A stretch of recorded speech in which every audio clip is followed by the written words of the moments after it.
way more trouble than I could have asked for. Or you could sit back and watch.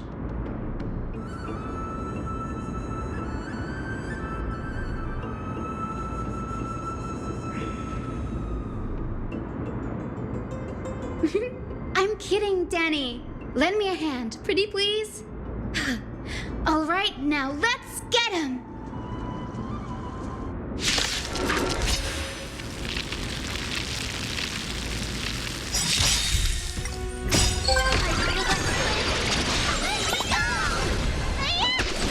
Time for resolution. Want to head down farewell.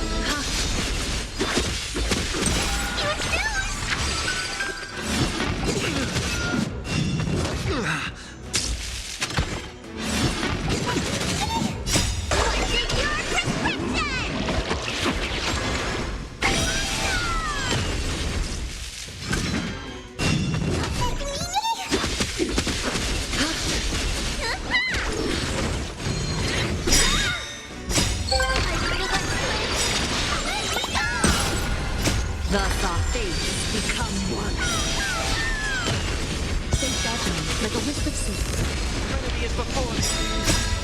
Watch over you. Guide you on your path. All lives be redeemed.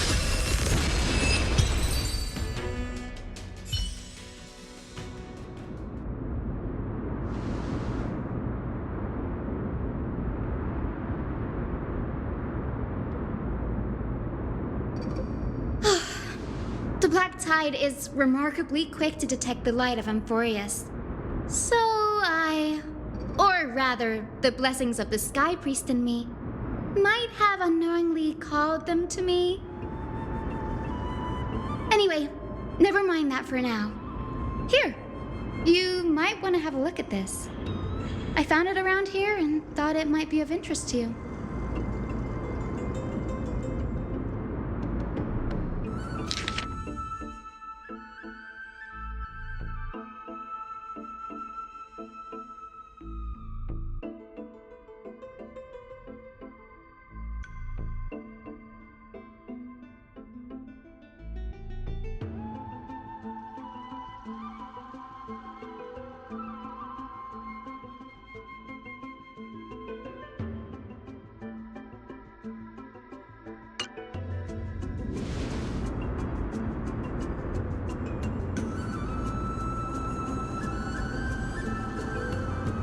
This is new. I didn't know Professor AdnGhry was researching the sky. He's never mentioned anything about it.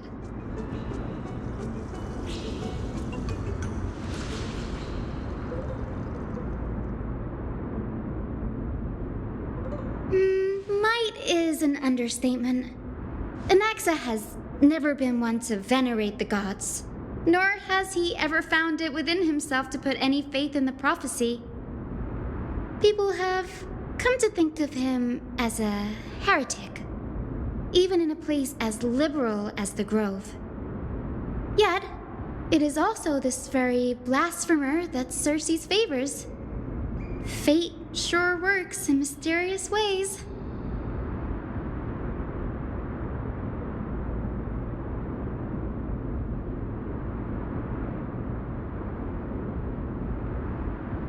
Oh?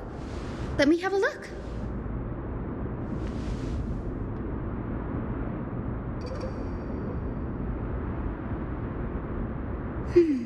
By the looks of them, these scrolls are records of two conversations that took place in the same setting, one after the other.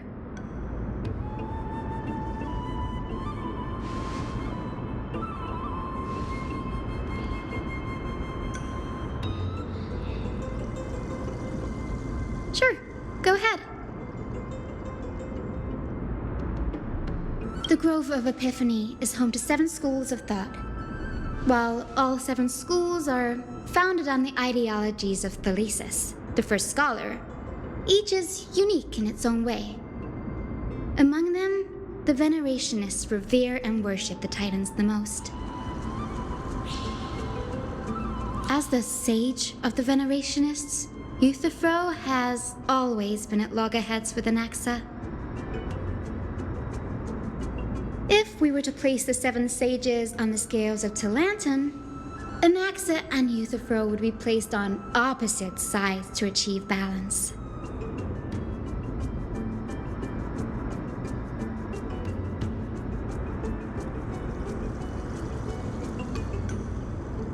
Nearly everyone in Amphorius has heard the story of the skyships by now. Aquila's stature is loftier than the heavens, and their divine retribution is merciless. That's why it's no use building giant skyfaring ships. Oh, but I do wonder if a supercharged mini treaty cannon could slip past their watch.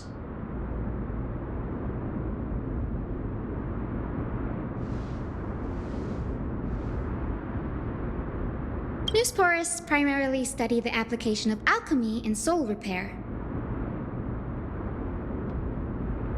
Everyone considers AdnGhry a blasphemer, but that has never stopped him from sharing his ideas, no matter how taboo.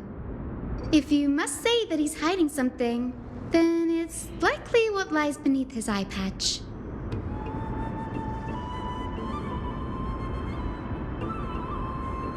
AdnGhry often says that every failure brings us one step closer to the truth.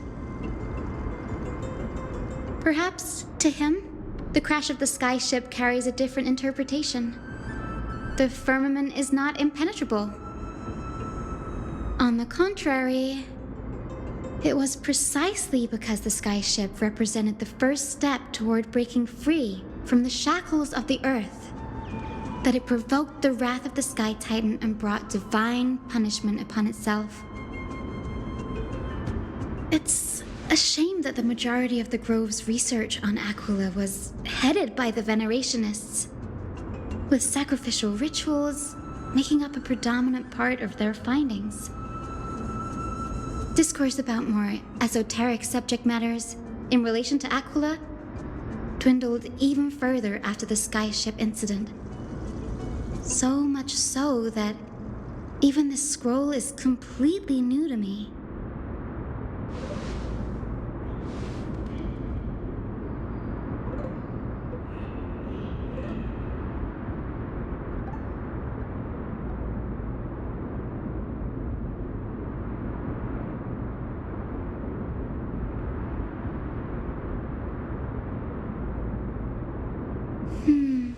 That's what I'd like to know. What are these experiments he's involved in? Even I, the assistant lecturer, know next to nothing about them.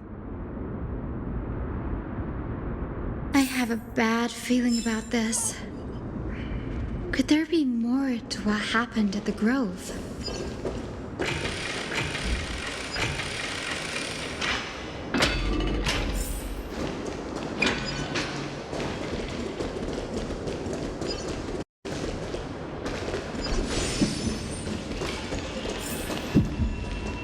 This is the Library of Philia, a place where the Grove stores its collection of tomes. Other than books written by the seven schools, you can also find philosophical texts, ballads, and religious writings from the Outlands here. Cities that desire to learn from the Grove were apparently expected to contribute knowledge of equal value to what they saw.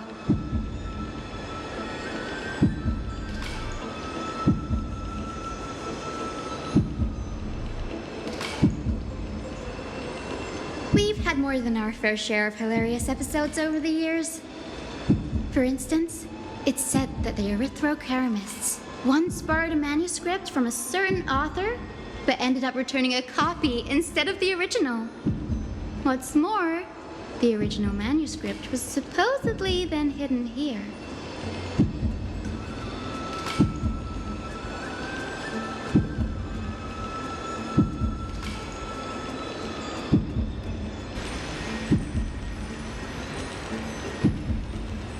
Nice? No need to hold yourself back, Danny. You can just tell it like it is. Their behavior was no different from bandits.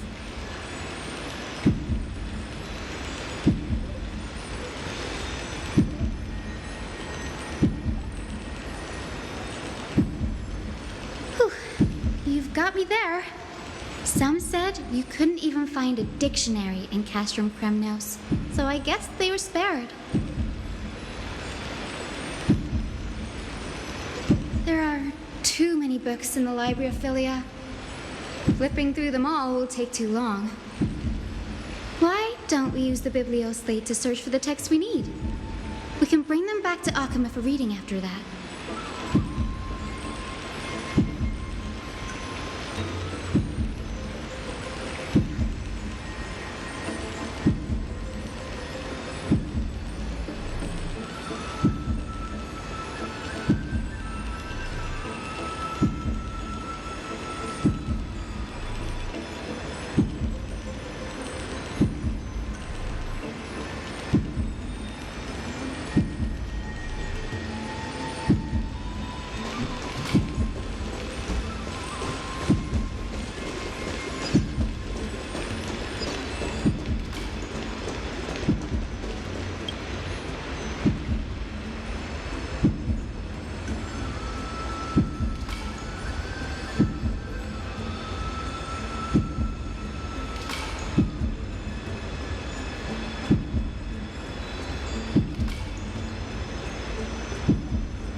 In here. Whoa. Are these all complaints about him?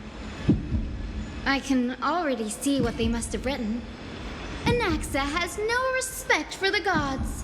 His very existence undermines order in our society. They're probably all things like that.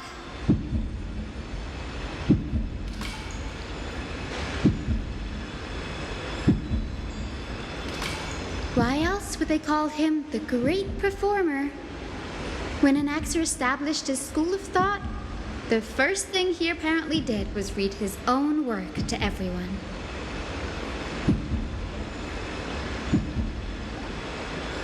Are the Titans truly an accurate reflection of what humans think gods should be? Worlds created by gods are indubitably perfect, but what of Amphorius?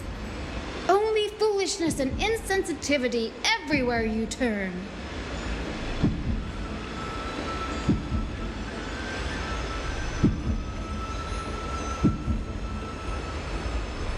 They marched him straight to the seat of judgment before he could finish.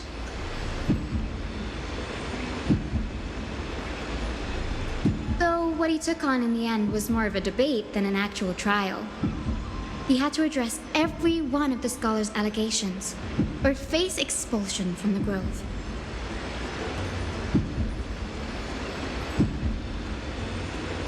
The first allegation was... Do you agree that since the Titans created the heavens and earth, so the mountains, rivers, and seas must likewise be their creations?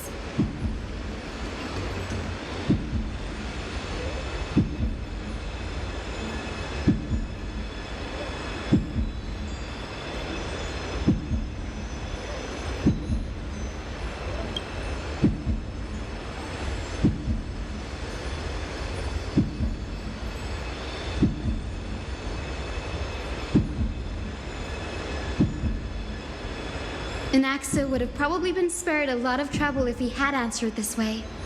Instead, he quoted past instances of the Flame Chase journey and posited that humans have the potential to take over the divinity of Titans.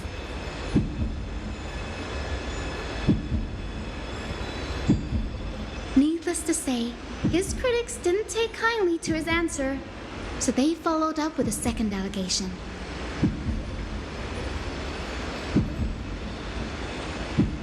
You claim to be studying souls, yet you are, in fact, defiling defiling them and committing acts condemned by the gods. Do you admit it?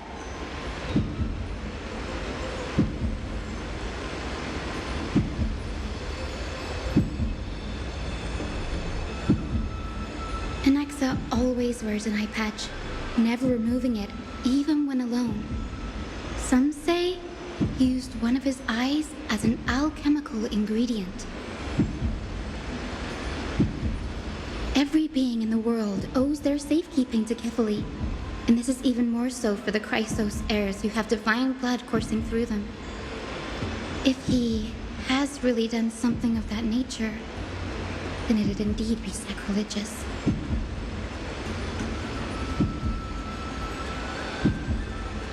Thankfully, they had no way to prove it, so it amounted to nothing more than an allegation in the end.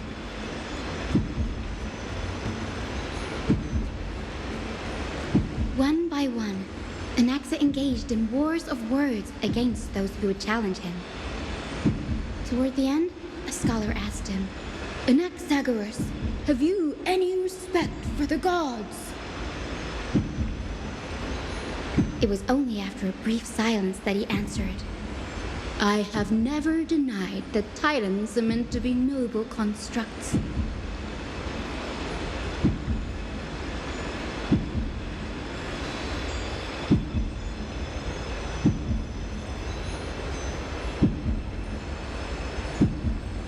Yes, I'm not sure how that controversy was eventually resolved, but what's for certain, at least, is that AdnGhry was allowed to stay in the grove where he continued his research, despite being regarded as a heretic.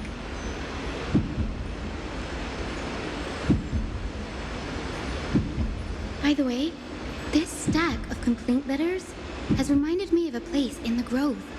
We may find clues there that aren't on the teleslate.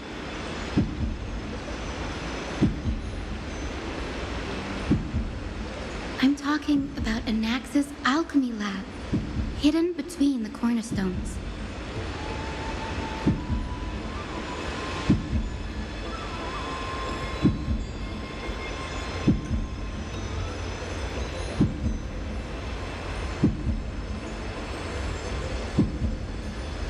It's a well-kept secret.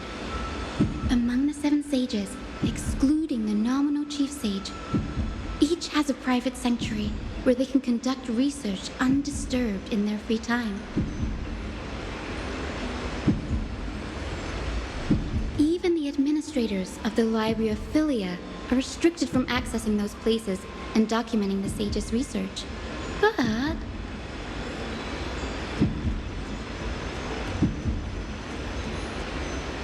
with the grove in this state, I'm sure AdnGhry won't be mad even if we sneak into the lab for a short while, right?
This is the place, but where is everything? Materials for alchemical experiments, matrix diagrams, and even the seal to the lab. They're all gone. Did the black tide destroy it all?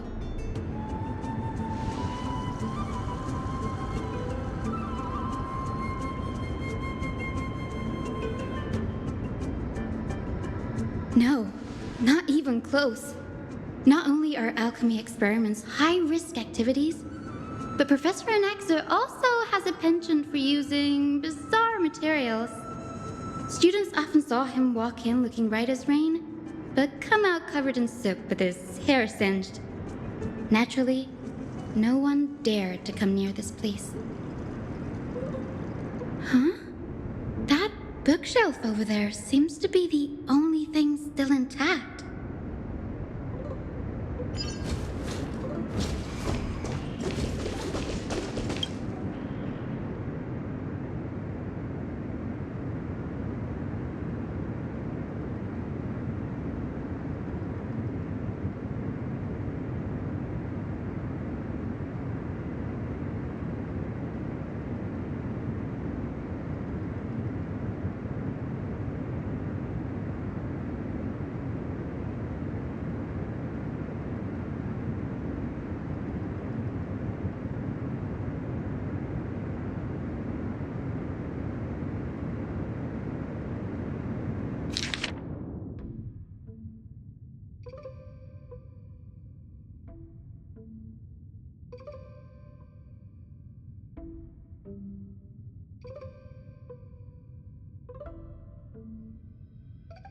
What's going on? Anaxa is conducting research on our friends in Akama and me?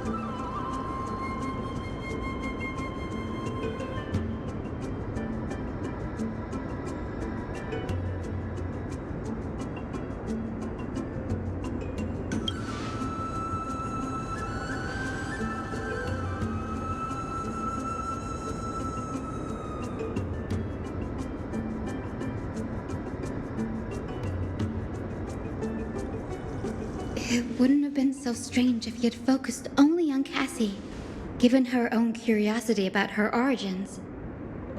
Plus, considering that the new sporists have crafted omnipotent medicines capable of curing diseases, it also makes sense that he would conduct research on immortal Chrysos heirs.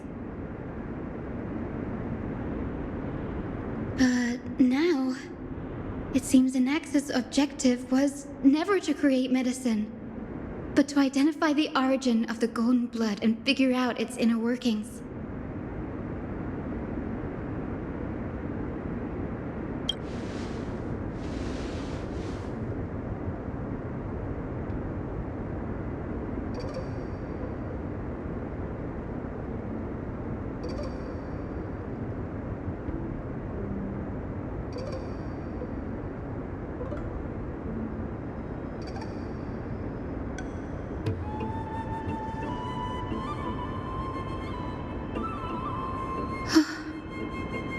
Danny, look at this.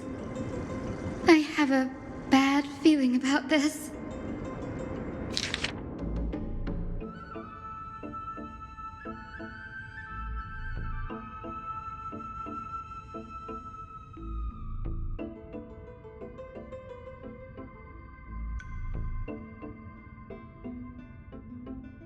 My biggest fear. It's come true. After going through his notes, I think I can piece it all together now. Anaxa was carrying out experiments on soul transmutation.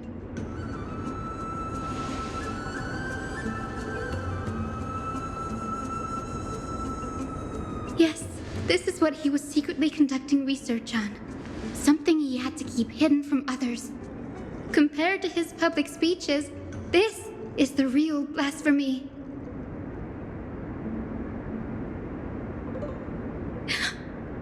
Oh, I just thought of something.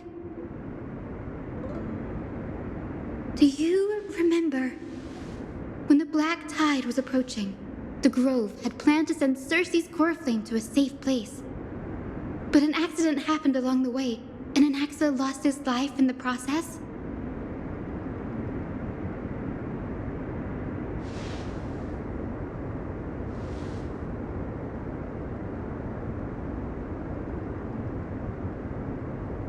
That's right. But what if Professor Anaxa's fusion with the core flame of reason wasn't an accident?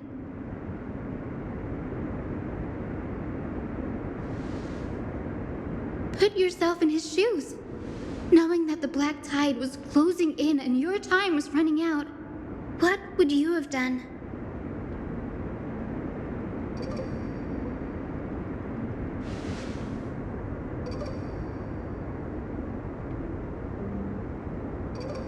Exactly. When the black tide came, the true reason Anaxa headed to the luminary throne was to transmute and fuse himself with the Titan's core flame.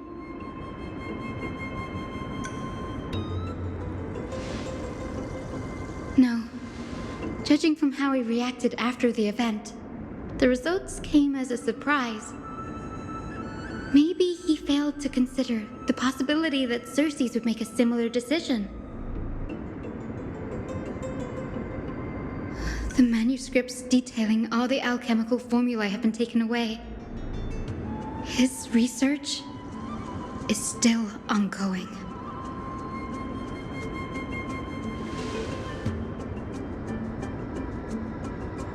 Like what? There's only one Titan left in the world now. No. No way.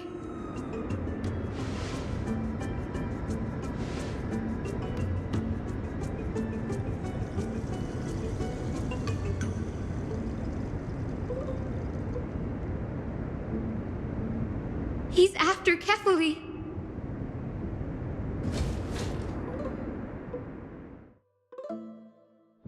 Sir, this sky above us, it's not real, is it? Of course not. This is just an image from a projection device used for educational purposes. A simple trick. The day-night cycle has been lost to this world, so that students like you may still learn about the night sky. Astronomers have harnessed the Titan's miraculous power to manipulate the light, projecting the nights of the past here for you. Much like how the sky above the holy city is also illuminated by Kefali's dawn device. So, the skies of Akama are fake too. You mustn't conclude that, Anaxa. You should know that only a child would expose a trick and be proud of it. Often people know more than they let on. They simply choose to feign ignorance because they have no other choice. Then they're just deluding themselves. People believe in Kefali's tale of Genesis, accepting wholesale whatever the priests preach. But we're different. We've already walked out of the firelit cave of ignorance. We have already realized that we live in a world where Titans make the rules. Even when we look at the sky, we're only seeing what they allow us to see. Rather than gazing at this mockery of a night sky fabricated by them for the rest of my life, why shouldn't I be the one to take control of the projection device instead? So much time has passed since you sowed the seeds of doubt in my heart, child. Many a night, I find myself penning down all my theories and wild ideas, only to burn them to ashes when I open my eyes in the day. Why? Because we'll face death by burning if word gets out?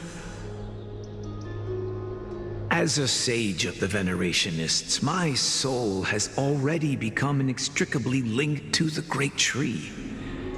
Every word I say and every move I make is certain to influence every leaf, every branch, even the tree itself. but above all else, my days are numbered. Instinctively, I have my doubts about the golden blood and the human soul, yet I have no means of verifying them. The golden blood in my veins is woefully thin, and I am loath to waste what little time I have left obsessing over a hypothesis that cannot even be proven in the first place. But I can, sir. I can do it for us. The time is right. Give me all that I need, and I shall accomplish this grand feat on your behalf.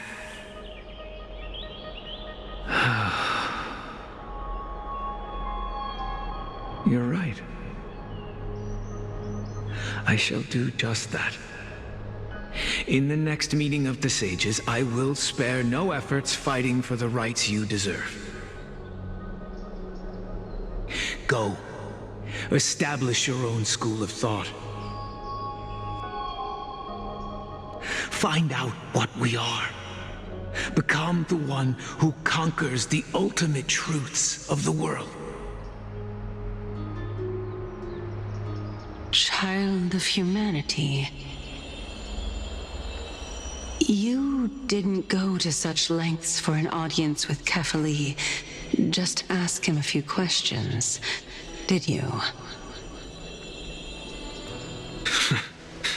So, you figured it out.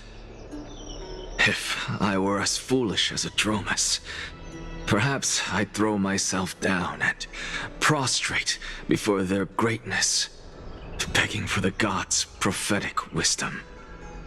Well, sorry to disappoint, but I'm no Dromus. Alas, I am a human, standing tall on 2 feet, possessing both intellect and pride. Before such power, does it make any difference whether you're a human or a Dromus? I'm sure you're familiar with the story of the Styxians. When the raging waves threatened to swallow them, they didn't just give up and become sitting ducks. No. They constructed a dam that kept the roaring tide at bay, chaining down the mad Fagusa. They call me a blasphemer, Circes. But that doesn't mean I deny the existence of gods. It's just... as I see it, Titans are simply a force that mankind has yet to find a way to tame. Oh? If power that rivals the Titans is what you crave, why not conform to the prophecy and brave the trial? Why stop at harnessing the power of the Titans when I can do so much more? The source of life is what I wish to grasp, to understand what makes up the soul, and to learn what we really are. Thanks to you, I've had the chance to personally verify, in more ways than one, that the soul indeed ceases to exist in death. But where there is death, there is life. And where there is an end, there must also be a beginning. How then is a soul born?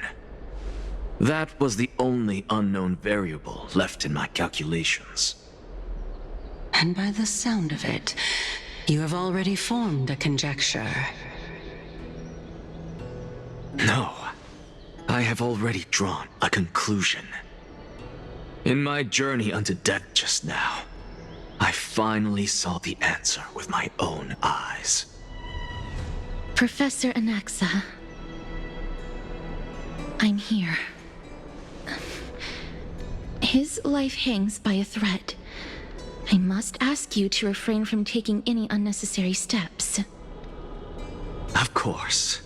I'll bring this to a conclusive end, and give you the answer you so desire. However, in accordance with the principle of equivalent exchange, I must also demand from you what I need.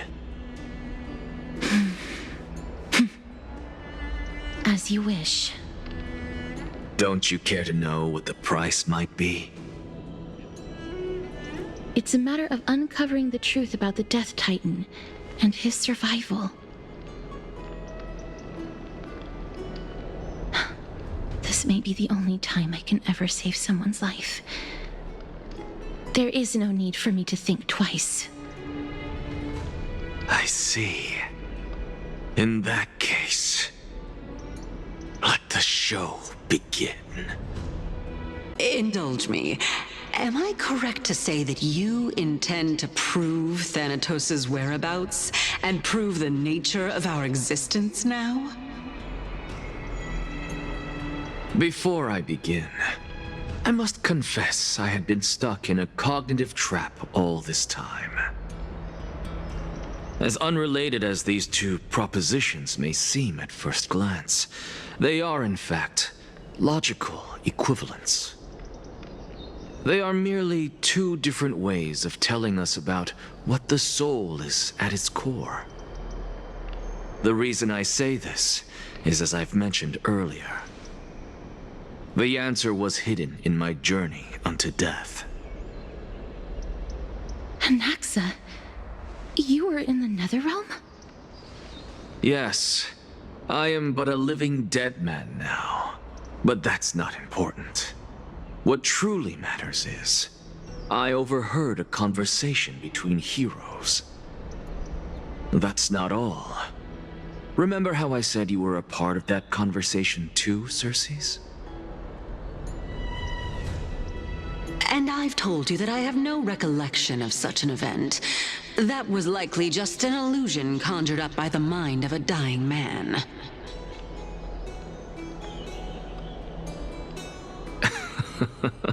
Of course you would remember. Because that wasn't you. That was Calypso, one of the 7 sages of the Grove. Calypso? Oh, that's the name I made up on a whim when speaking to this girl. How do you know of it? And surely you jest. Don't you think I, of all people, would know if that were the name of one of the 7 sages under the shade of my tree? Don't you claim to know the Grove's past like the back of your hand? It seems you've lost even the memories seared into your soul. Use your head, Circes. Since all of this took place in the realm of the dead, it stands to reason their likenesses are of souls from the past. The living cannot step foot into that world, so who could they be? Think about Calypso. Why does she share your likeness, yet you have no idea who she is? The answer is evident, is it not? Those fallen heroes are the mortal incarnations of the Titans before their ascensions to godhood. The gods aren't master creators born out of thin air, and they are no different from humans, because they all evolved from one.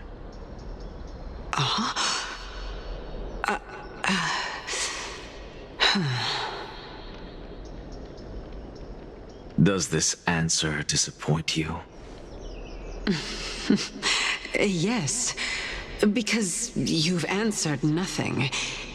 If I truly was once human, as you claim, then where do the children of humanity come from? Even on the off chance that you speak the truth, this brings us no closer to grasping Thanatos' whereabouts. How are we to find them? I knew you would say that. But it matters not. I know what I'm doing. Actually, why don't we have this supreme being standing before us tell us everything? You can revive a Titan? Humans cannot return from the dead. Neither can gods. But all we need to do is look at this from a different perspective, and the problem will resolve itself. The solution is simple. Just like what you did to me. If I'm reborn as Kefali, I can rebuild the world and all within it as they once did. Simple, is it not?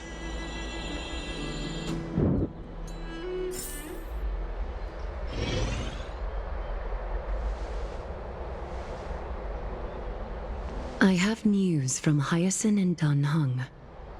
AdnGhry might be trying to do something with Kefali's divine body.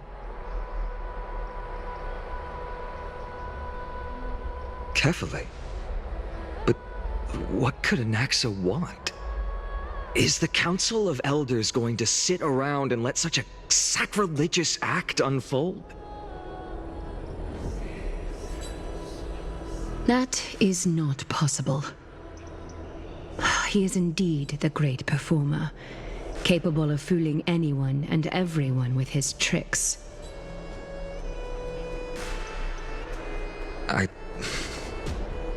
I'm sorry. No need for guilt, for this is good news to us. The Council of Elders has found themselves a traitorous ally. AdnGhry's ambitious desires will be something we can exploit.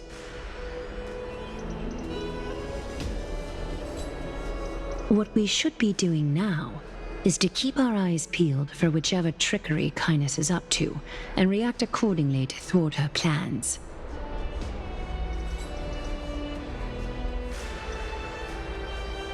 Being Akima's political center, the Demigod Council holds just as much significance as the Vortex of Genesis.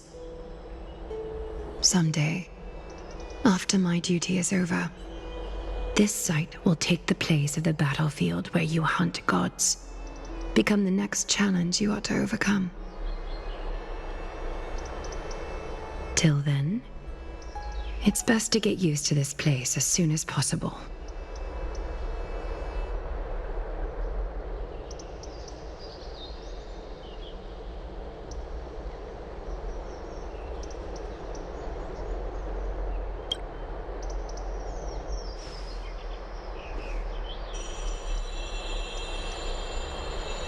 Preposterous!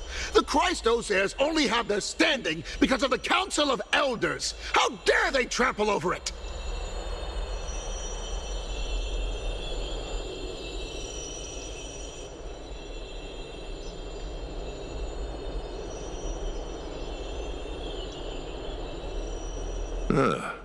It's been a while.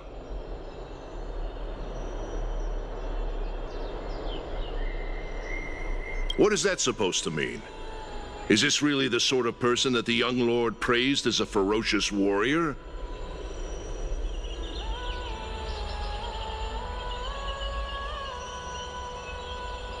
It has indeed been some time, Lord Krateros. What brings you here in such haste? Shh, keep it down. Be more vigilant. See those duplicitous dogs over there? They do the dirty work for Kindness.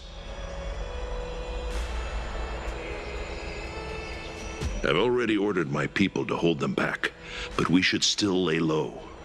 Unless you're itching for a bloody fight to get a workout in.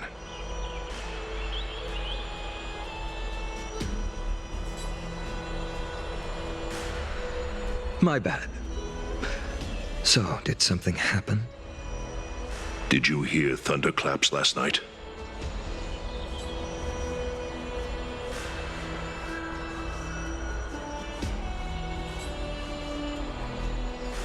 Thunderclaps are beacon signals of strife.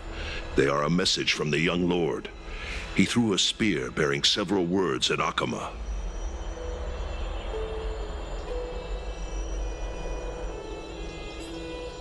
Watch out. The Flame Reaver is back. I guessed as much. We didn't actually kill them back at the Kremnos Arena.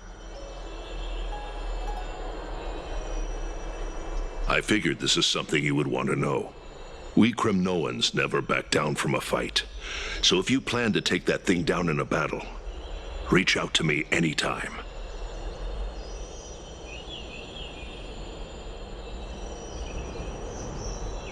You have my gratitude. I will let AdnGhry know about this right away. Remind her to be on her toes while you're at it. That vicious kindness has been unusually active lately.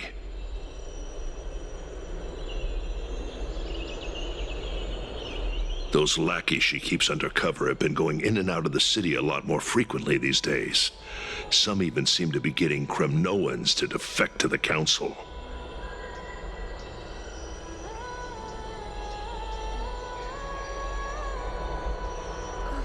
Get off the stage! Get out! How dare you! Don't place that!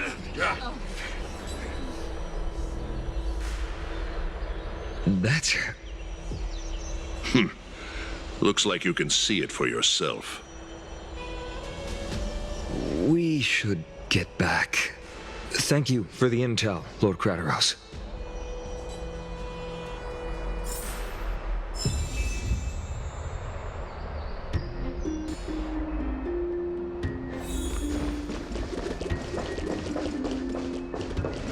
By Catholic into Lenten above, as the Theoros I have observed. AdnGhry, what happened here? I know about the poisonous fangs of that king snake through the golden threads. In the past, I would be confident about keeping her in check, but I admit I am now unable to do so. What do you mean? It is no longer about eloquence or arguments. I have been a demigod for far too long that I hardly have any humanity left. Before I realized it, I have become no different from these hypocrites, no longer capable of relating to the people. This has come a lot sooner than I expected. But perhaps it is time. I need you to step up, Finan, in order for me to retreat behind the scenes. Yes, this is my duty, but... It is far easier for the Council of Elders to fool many than just fool one person. Their so-called more support is no more than a ruse to distribute power using words instead of lances.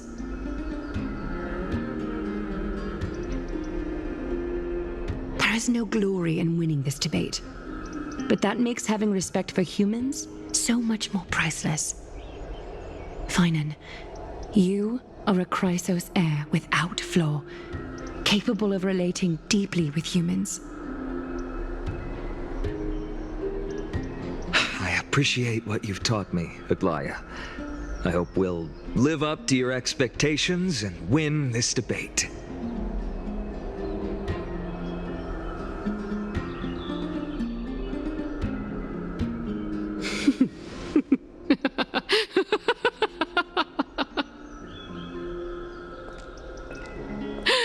Oh, you've done well, Lord Calictus. Let me take over and personally close this debate for today.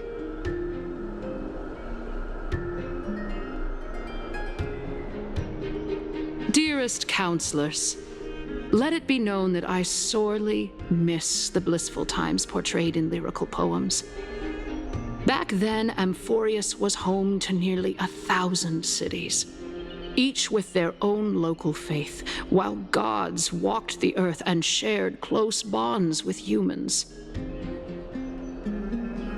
Yet, in the present, people from all over are forced to leave their homeland to seek refuge in the holy city, where they hope to rest under Kephalli's protection. All of us have long been in the same boat, with no way out of this plight.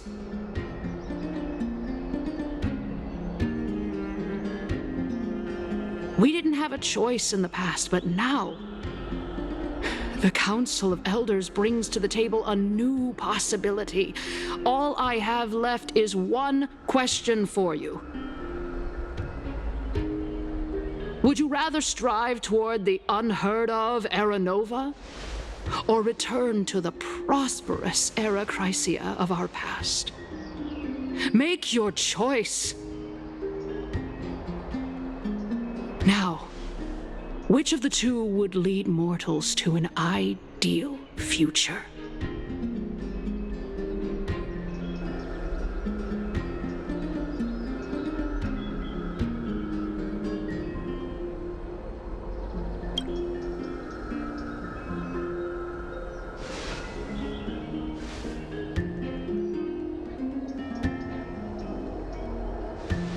We all know that Aerochrysia is a thing of the past, Lady Kynus. Please, enlighten me. How does the Council of Elders plan to turn back time? Let the three Titans of Calamity be born, and Aerochrysia is nevermore. But bring demise to those Titans, and Aerochrysia will descend upon us again.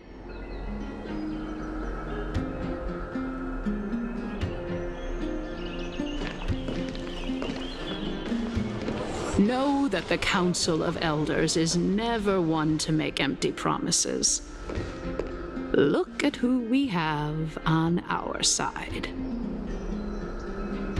AdnGhry, one of the Grove's 7 sages, and Castorus, Idonia's goddess of death. With the help of these 2 heroes, I can promise all of you that Aerochrysia will exist once more.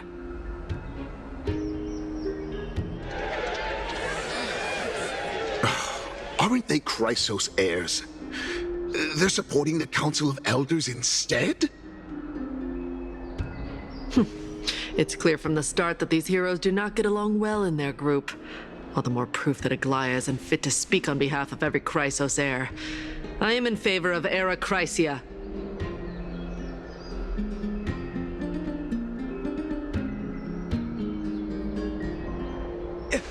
Aerochrysia! Aerochrysia! Aerochrysia! Aerochrysia! Aerochrysia! Aerochrysia! Aerochrysia!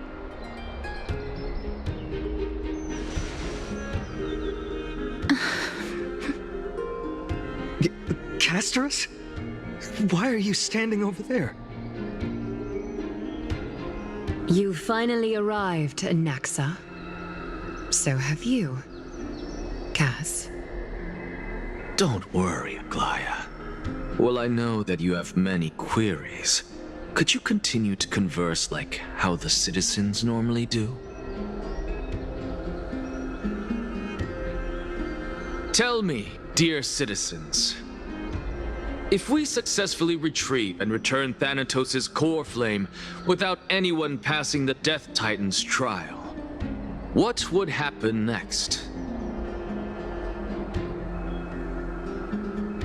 The answer is simple. We will have a chance to rid the world of death and bring Amphorius back to an era when all beings live forever. We'll usher in a new future that will be entirely different from the flame chase journey. He's one of the 7 sages. That's impossible. I really don't believe this. Your proposal is much too idealistic. As long as the Black Tide still exists, how can we go back to the old days? Remember what I previously said? Kefali's core flame is guarded by the secret power of the Council of Elders. Plus, Fagusa's water curtain will be able to block out any external perceptions.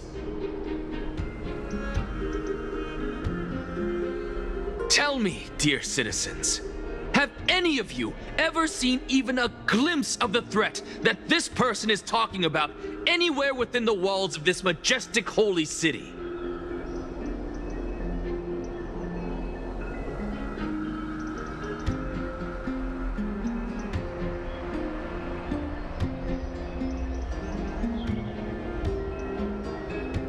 Oh. Could it be that you heard that from the Flame Reaver themselves? Citizens, let's loudly sing the blessed hymn. O beautiful old world, where are you now? O legendary AdnGhry, return to the mortal realm. After the destruction of the 3 Titans of Calamity, the Flame Chase journey will have to end.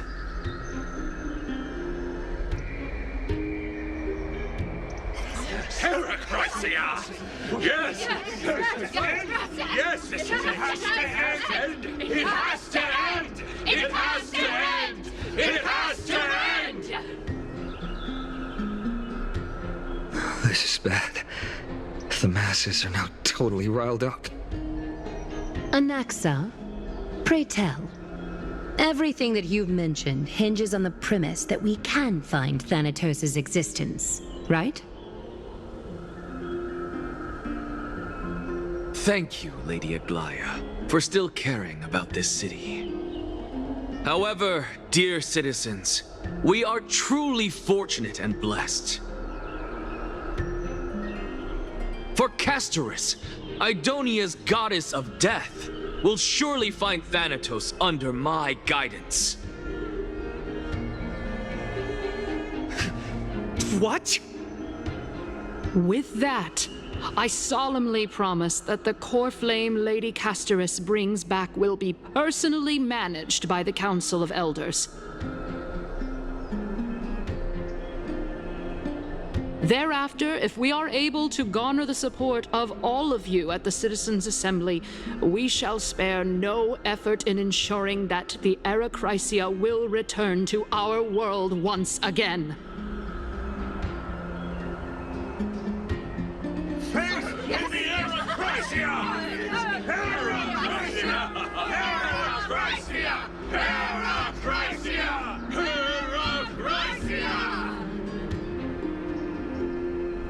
With the balance shattered, the result is clear.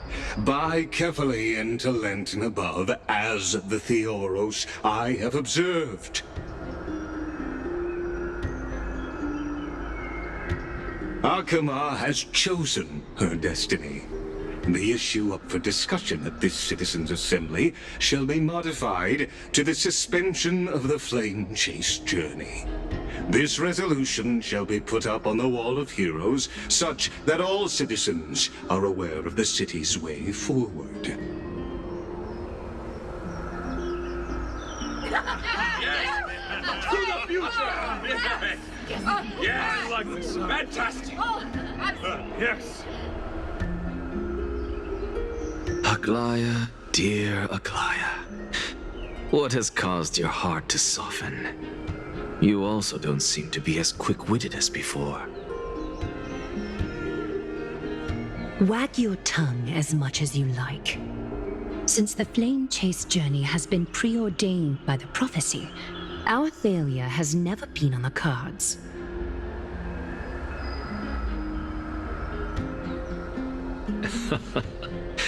Well then, I guess we'll find out if that's true at the Citizens' Assembly.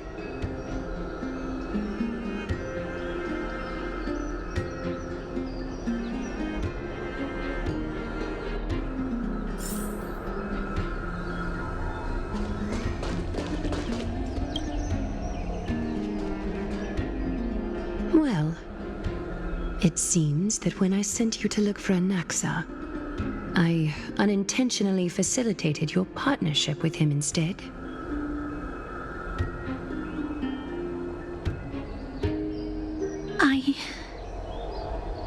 My apologies, everyone. I know that you have many questions to ask me. I will answer them to the best of my knowledge.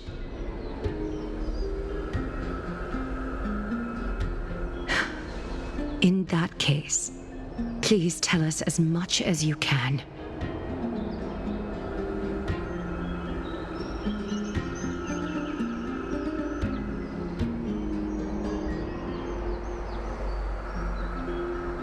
In actuality, he showed me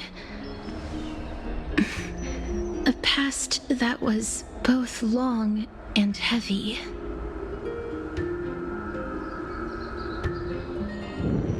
The reason I say this is as I've mentioned earlier. The answer was hidden in my journey unto death. Anaxa, you were in the Netherrealm? Yes, I am but a living dead man now. But that's not important. What truly matters is, I overheard a conversation between heroes.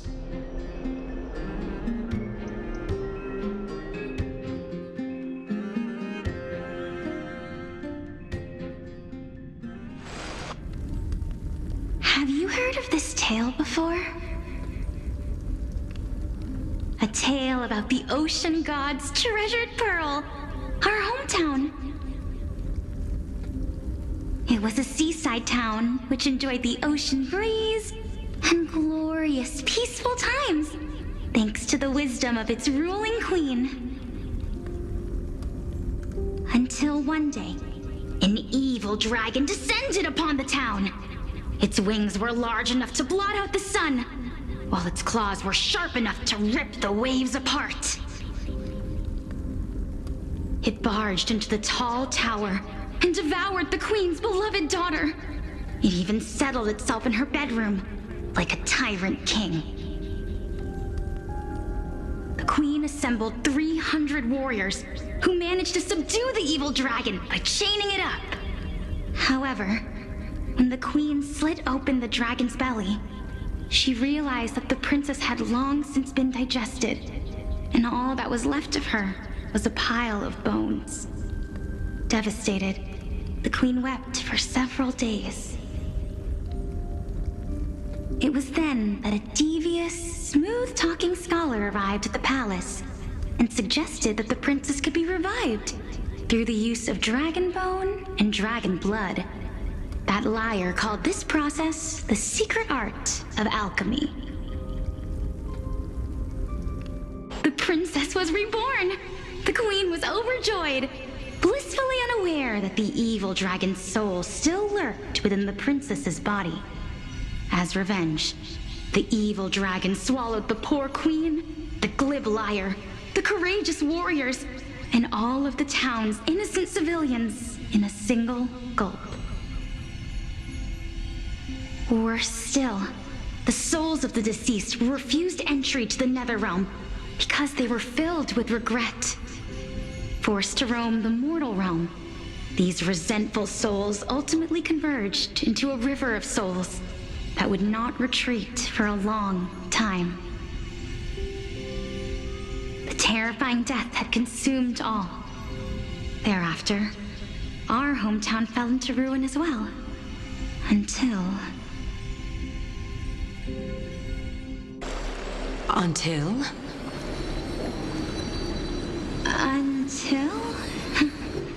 Actually, I don't know what happened next either. Oh, my. It seems that you still like to whet people's appetites even after all this time, Pelixia. So, according to your story, this is how I used to look? It's practically a mirror image. And yet, what exactly is this? A miracle that I created with alchemy. As for what it is and how I was able to accomplish it, I'll keep the answers to myself for now. Oh, my goodness. Is this cliffhanger really necessary?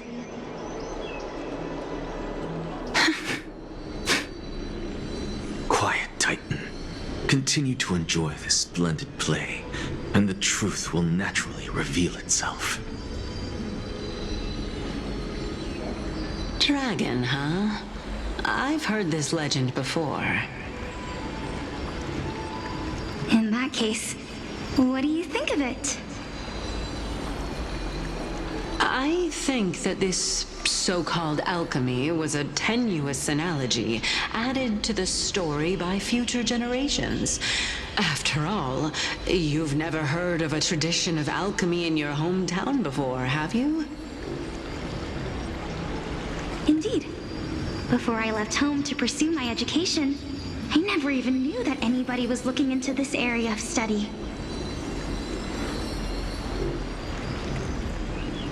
Therefore, we can just treat this tale as a fable told to young children.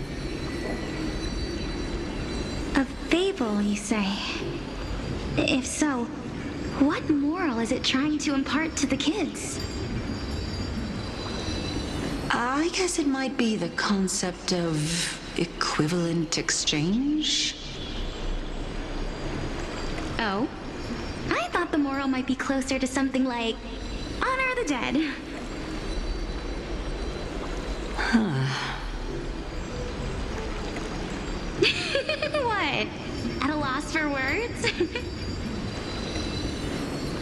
No. I merely realized that we're both thinking of the same principle. If life is priceless, then there is hardly anything else in this world that is of equal weight to it, right? Indeed. As expected of the wisest scholar in the land. You flatter me. Why don't I ask you a question as well, as a form of equivalent exchange? Of course. What is your question? If I imparted my knowledge of the art of alchemy to you, would you use it to resurrect someone you loved? What? What kind of strange question is this? I got it. You're just trying to get me to tell you whether I like anyone, right? Let's just leave it at that. That was rude of me. Yes, I would.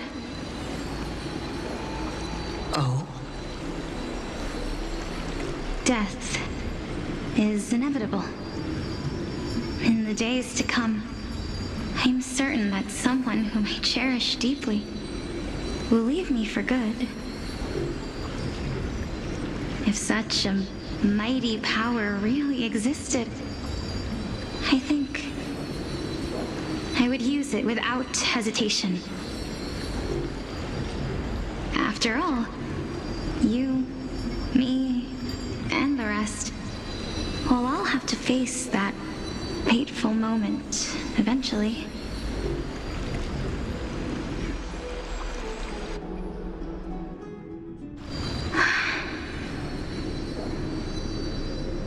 My time is finally here. However, perhaps because of my firm belief in the immeasurable value of life,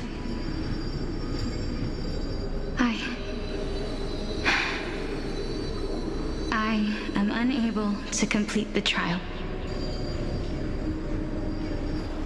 You shall wither, and through that, the dead will sprout again from the remains, and be reborn with the dead flame.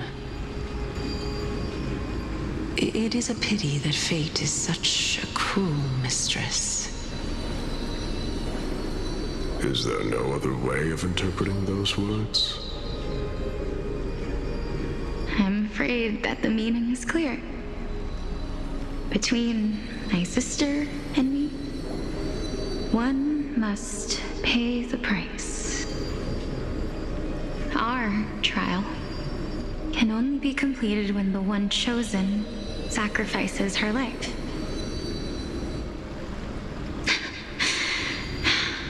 I'm afraid that the prophecy might even have selected a pair of twins for this exact purpose. Fortune makes fools of us all. My sister is prepared to sacrifice herself. And yet, I can't do the same. How absurd. My time is almost up, but I'm still afraid to welcome death. What should we do? If I'm ultimately not able to make up my mind... Since Chaos is willing to guide all of us and leave this trial to the end, there is still plenty of time for you to ponder. That's right. Don't allow the fog of an uncertain future to cloud your mind. Trial, prophecy, the topics that they're discussing seem familiar. But these three people must not have left their names in the epics. Otherwise, I would have some recollection of this.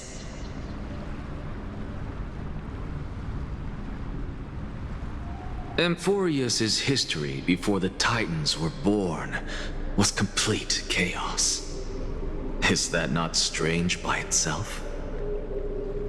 I have long held 3 hypotheses about this. However, let's continue watching for now.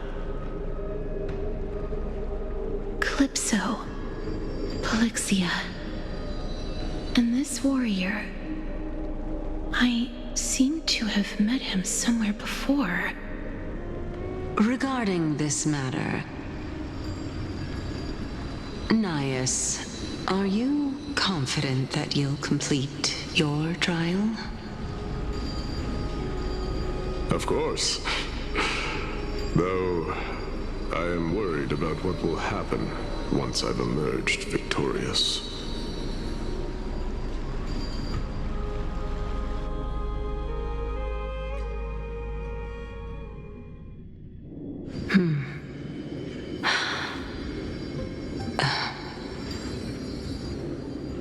Looks like you have made up your mind. Yes, this is the safest course of action. Completely separating courage, honor, tenacity, sacrifice, and reason.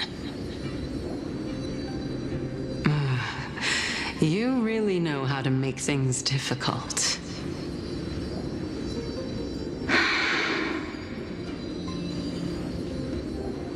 Please, young lady, witness my fall and demise. Lady Calypso, you shall host the soul-rending ceremony. I do not understand. Why would you dare to sacrifice yourself for a future that you won't get to witness? Because this is our destiny. The power that resides within me is so intense that I will one day be engulfed by it. Furthermore, a valorous death before glorious return has always been the path I chose to walk. A journey I began long ago. If your sister or Chaos were in my position, I believe they would make the same choice as well.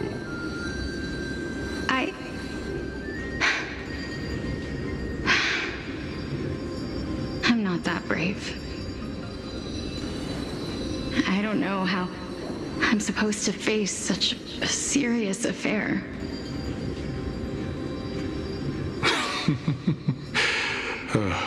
Despite being Death's chosen one, it seems you still don't know how to face it. Let's chat, young lady. Perhaps I shouldn't end my journey so hastily. Since there's still time, I'm not worried about letting fate wait a little longer. Of course. This warrior is Lord Nias.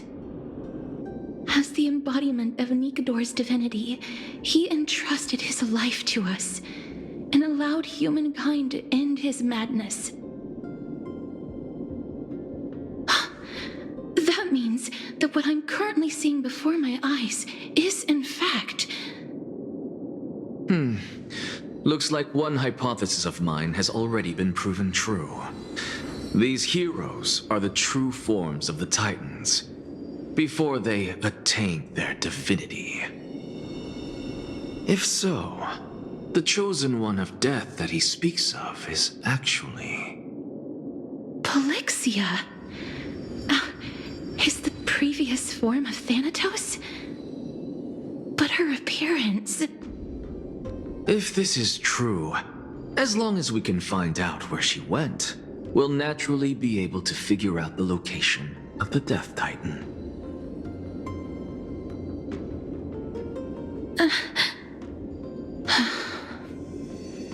But before that, we first need to witness what ultimately happened to Lord Anias.